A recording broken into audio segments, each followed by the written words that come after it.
Няма време за фитнес. Чувам го всеки ден. От майки, които се събуждат в 6 сутринта и лягат в полунощ. От жени, които жонглират между работа, деца и домакинство. Но ето какво научих след 18 години работа с над 1000 жени. Проблема не е във времето. Проблема е, че ти дават грешни съвети. Познаваш това усещане, нали? И докато чуваш тези думи, може би започваш да забелязваш нещо интересно. Защо жените, които са намерили пътя към трансформацията, те също казвали същото преди? Казвали са ти, тренирай по 1 час всеки ден. Казвали са ти, събуди се в 5 сутринта. Казвали са ти, просто бъди по-дисциплинирана. И ти си пробвала, но живота се случи. Децата са се разболели, работата е станала лудница и ти си се отказала. Не защото си мързелива, а защото системата, която следваш, не е била създадена за теб. Днес ще ти покажа как да тренираш, когато наистина нямаш време. Без да жертваш сина си, без да се чувстваш виновна и без да се отказваш след седмица. Казвам се Иван Иванов. Фитнес треньор на над 20 години опит. Представил съм България като част от националния отбор по културизъм от 2013 до 2016 година, през които донесох множество титли и отличия. Тренирал съм над 1000 жени на живо и онлайн, със същите проблеми като теб през годините. И за следващите минути ще ти покажа точния начин как да тренираш, когато имаш деца, работа и нула време. Преди да продължим, искам да те попитам нещо. Колко пъти си започнал фитнес програма, само за да се откаже след няколко седмици? Казваш си, този път ще е различно. Изтегляш приложение, питаш ChatGPT за тренировки, започваш мотивирана, но после детето се разболява, имаш извънреден проект в работата, мъжът ти пътува и изведнъж тези 30 минути на ден стават невъзможни. И ти се питаш, какво не е наред с мен? Нищо, всичко е наред с теб. Проблема е, че никой не ти показал системата, създадена за реален живот на заета жена. И колко повече осъзнаваш това, толкова по-ясно става какво всъщност ти е липсвало. Сега искам да бъда честен с теб. И не знам дали си от онези жени, които усещат когато нещо е истинско, или тези, които трябва първо да го изпитат. Но едно е сигурно.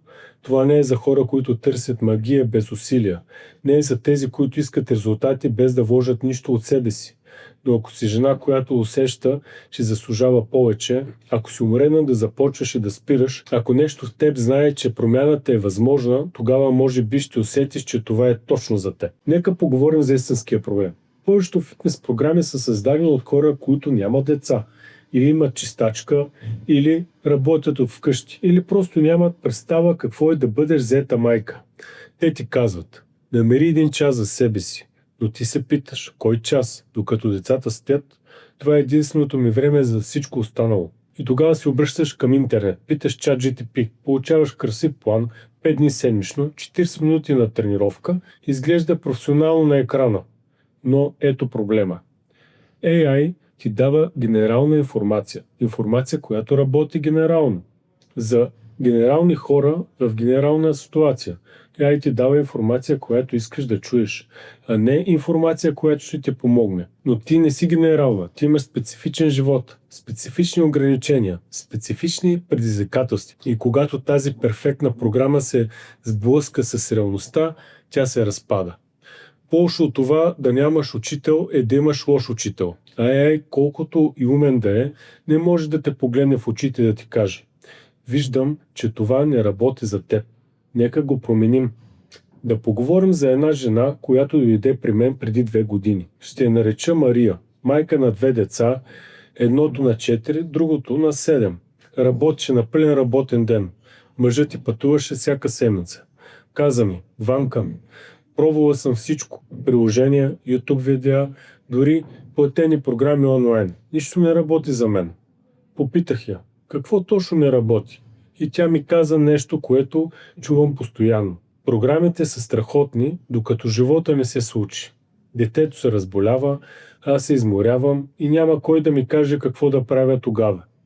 Това беше момента, в който разбрах, че проблема не е в липсата на информация, след като интернет е пълен с информация и ChatGPT може да ти даде 50 тренировки за 5 секунди. Проблема е липсата на адаптация, която липсва някой, който да ти каже: добре, тази седмица беше много натоварена, ето какво правим вместо това. Затова създадох система, която се адаптира, и затова имам Телеграм група, която съм на разположение всеки ден. Защото фитнеса не е само план на хартия, фитнеса е навигиране през хаоса на реалния живот. И Мария ми писа: след 4 месеца за първи път не се отказах, защото не бях сама. Добре, нека влезем в практиката. Сега ще ти дам 5 принципа, които работят за заети жени. Първата грешка е, че гледаш фитнеса като краткосрочен проект. Искам да отслабна 10 кг до лятото, искам да изглеждам по-добре за сватба. Но какво се случи след лятото? След сватбата? Точно спираш и после започваш от начало и пак спираш. Ето какво работи вместо това. Смени въпроса от колко искам да отслабна на как искам да се чувствам всеки ден. Искаш енергия сутрин, докато играеш с децата, без да се задъхваш, и искаш да се погледнеш в огледалото и да се харесваш. Това е устойчива мотивация и това ще те държи, когато периода свърши. И колкото повече се фокусира върху усещането, толкова по-естествено идва последователността. Втора грешка е, че чакаш идеалните условия. Ще тренирам, когато имам 1 час, или ще тренирам, когато децата са на училище, или пак ще тренирам, когато не съм толкова уморена. Истината е, че идеалните условия не съществуват. Никога. Затова в системата, която преподавам, имам тренировки за 15, 20 или 30 минути. Имаме опции за вкъщи, без оборудване, имаме план Б за натоварени дни. Една 15-минутна тренировка е безкрайно по-добра от 0 тренировка, докато чакаш перфектния час. И не е нужно да се опиташ, защото сега не е работило, просто подходът е бил грешен. Третия принцип е най-важен. Спри да разчиташ на мотивацията, защото мотивацията е като гост, който идва и си отива, и не можеш да градиш живота си върху нея. Вместо това направи тренировката рутина. Като миенето на зъби, не се питаш: имам ли мотивация да се измия зъбите, просто го правиш. Как? Закачи тренировката към нещата, които вече правиш. Например, след като заведеш децата на училище, първи 20 минути тренировка.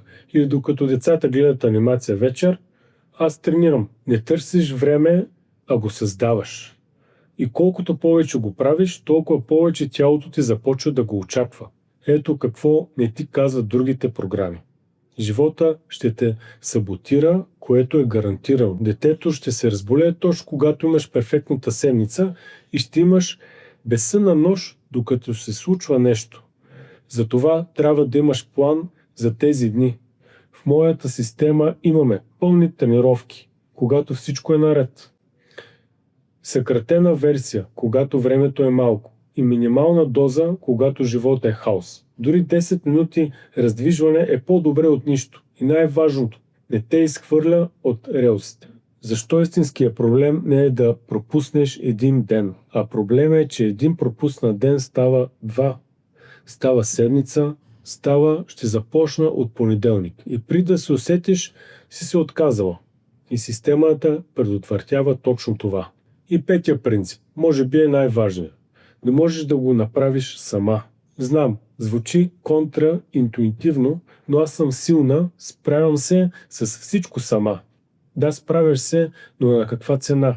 Истината е, че когато имаш някой, който те държи отговорна, когато имаш общност от жени, които минават през същото, когато можеш да пишеш на професионалисти, да кажеш: тази седмица беше ужасна, какво да правя? Тогава не се отказваш, защото не си сама. И това е липсващото звено между знанието, което вече имаш, и резултатите, които ти липсват. Нека ти споделя какво казват жени, които вече следват системата. Тренировките са по-разнообразни и ефективни, определено може да замени един фитнес треньор. Като гледам другите в частната група, наистина се мотивирам. Достъпа е от всякъде. Мога по всяко време да вляза. Това са реални хора, които имат реален живот, които имат деца, работят и хиляди ангажименти. И все пак успяват да постигнат резултати. Сега нека поговорим за слона в стаята. Може да си мислиш, Ванка, мога да питам ChatGPT за тренировъчен план безплатно. Защо да плащам? Честен въпрос и ето честен отговор. Да, ChatGPT може да ти даде план за 5 секунди безплатно. Изглежда страхотно на екрана. Но какво се случва, когато детето ти се разболее и нямаш време за тренировка? Получаваш болка в коляното след първата седмица. Не виждаш резултати след месец и не знаеш защо. AI не може да те погледне и да ти каже: виждам какво се случва, нека адаптираме плана. AI не може да ти пише 10 вечерта, когато си на ръба да се откажеш. AI ти дава информация, но на теб не ти липсва информация. Интернетът е пълен с нея. Имаш нужда от липсващо звено между знанието и резултатите. Това липсващо звено е ежедневна отчетност и професионален поглед.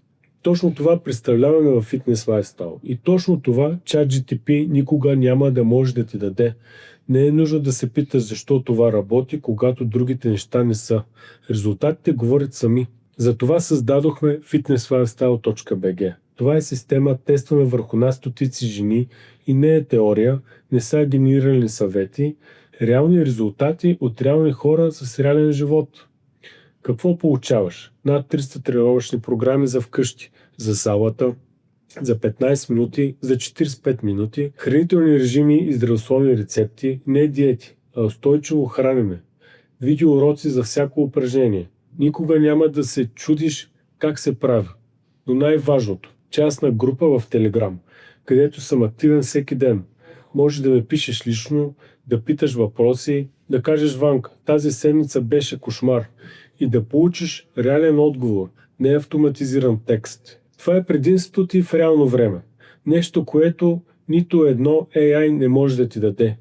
Не просто даваме план, а вървим с теб през хаоса. И ето най-хубавото. Може да се отпишеш по всяко време, без скрити такси, без ангажименти, без обяснения. Ако не ти хареса, спираш. Толкова е просто. Месечният абонамент е 26,97 евро. Това е по-малко от една вечеря навън, за достъп до всичко и директна връзка с мен. Нулев риск, пълен достъп, но трябва да съм честен с теб. Поради огромния брой хора, платформата скоро ще трябва да вдигна цената на 79,97 евро на месец. Просто не мога да отговоря на толкова много хора на тази цена. Не е маркетингов трик, елементарна математика е. Тези, които започнат сега, ще запазят текущата цена, но не знам колко дълго ще мога да я поддържам. И хората, които вземат решения сега, те са тези, които виждат резултати. И може би вече усещаш, че най-доброто време за промяна е винаги в настоящия момент. Сега имаш избор. Не е нужно да решаваш веднага, но може би вече знаеш какво искаш. Път 1. Затваряш това видео, продължаваш да търсиш безплатна програма, докато пишеш на ChatGPT и пробваш поредното приложение. С надежда, че този път може да е различно, но дълбоко в себе си знаеш какво ще се случи. Ще започнеш мотивирано. После живота ще се случи и след месец ще си на същото място, питайки се защо пак не се получи. Път 2. Вземаш решение днес, присъединяваш се към общността от жени като теб, заети, уморени, по-решени да направят промяна. Получаваш система, която се адаптира към твоя живот, не обратното. И имаш някой, който те държи отговорна. След 3 месеца се събуждаш с повече енергия и играеш с децата си без да се задъхваш, поглеждаш се в огледалото и се харесваш. И колкото повече се представяш това, толкова по-ясно усещаш кой път е правилният. Нека бъда ясен. Това не е за всеки. И не искам да е за всеки. Ако търсиш магия без усилие, ако искаш някой друг да свърши работа вместо теб, ако не си готова да вложиш дори 15 минути на ден, това не е за теб. И е окей. Не всеки е готов. Но ако си готова, ако искаш резултати, а не просто още един план, ако искаш подкрепа, а не само информация, тогава те чакам. Стъпка 1. Отиди на fitnesslifestyle.bg, линка е в описанието. Първия линк. Стъпка 2. Кликни "Започни сега" и избери план. Стъпка 3. Въведи име, имейл, парола за 30 секунди. Стъпка 4. Въведи данните на картата и се абонирай. След 2 минути вече ще си в Телеграм групата и ще можеш да ми пишеш директно. Представи си след 3 месеца. Децата се събуждат, ти вече се направила тренировката си, докато те са спали или гледали анимация. Чувстваш се енергична, а не изтощена. На работа си по-фокусирана, вкъщи си по-търпелива, защото когато се грижиш за себе си, имаш какво да дадеш на другите. Поглеждаш се в огледалото и за първи път от дълго време се харесваш. Не защото си перфектна, а защото знаеш, че се грижиш за себе си. И колкото повече се представяш това, толкова по-реално усещаш, че е възможно. Защото е. fitnesslifestyle.bg. Линка е в описанието. Ще се видим в Телеграм групата. И помни, не си сама в това.